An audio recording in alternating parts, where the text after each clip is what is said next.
बिस्मिल्लाहिर्रहमानिर्रहीम। अस्सलाम वालेकुम फ्रेंड, वेलकम बैक टू देसी अमेरिकन मॉम व्लॉग। कैसे हैं आप सब? उम्मीद है कि आप सब खैरियत से होंगे। आज की वीडियो में मैं लेकर आई हूँ लाल चटनी। आज हम बनाएंगे लाल चटनी जो बहुत ही मज़ेदार और यमी होती है।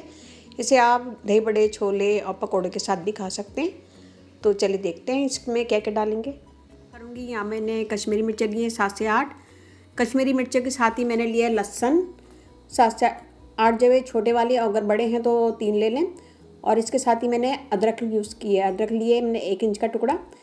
यहाँ पे मैं कढ़ाई में तेल गरम कर रही हूँ। सबसे पहले हम मिर्चों को हल्का सा फ्राई कर लेंगे।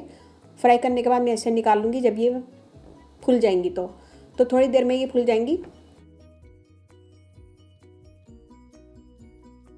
ये देखिए जी, मिर्चें हमारी फ्राई हो गई है। मैं निकाल लूँगी एक प्लेट में और इसी तेल में मैं डालूँगी अदरक लहसुन और इसे भी हम हल्का सा गोल्डन कर लेंगे, यानी हल्का सा नरम कर लेंगे।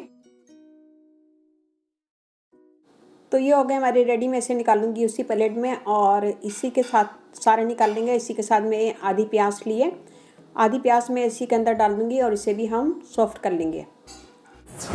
यहाँ देखिए जी, प्याज मैंने सॉफ्ट करके निकाल लिया और यहाँ पे मैंने 2 टमाटर बॉईल कर लिए थे। इसके छिलका उतार के इसको भी साइड में रख दिया है। और ये सारी चीज़ें ठंडी हो गई हैं और इन सब चीज़ों को मैं ग्राइंड कर लूँगी। इसमें मैं डालूंगी थोड़ा सा पानी और इन सब चीज़ों को हम पीस लेंगे।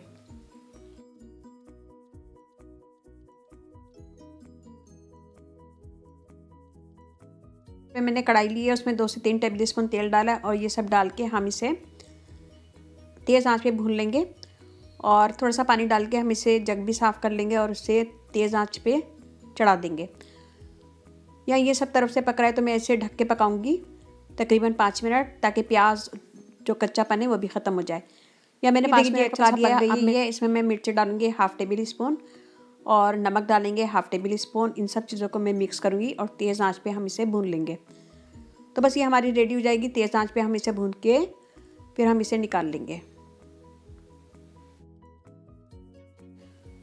ये देखिए, हमने निकाली, बहुत मज़े की यम्मी बनी थी और रमज़ान में इसे ज़रूर ट्राई कीजिएगा और अपना फीडबैक मुझे लाजमी दीजिएगा। उम्मीद है कि आपको ज़रूर पसंद आएगी। और हम इसके भी आइस क्यूब बना के इसे सेव कर सकते हैं।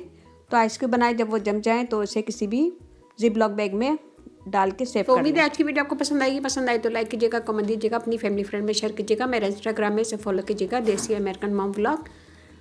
और इसके साथ ही इजाज़त दीजिए। अल्लाह हाफिज़।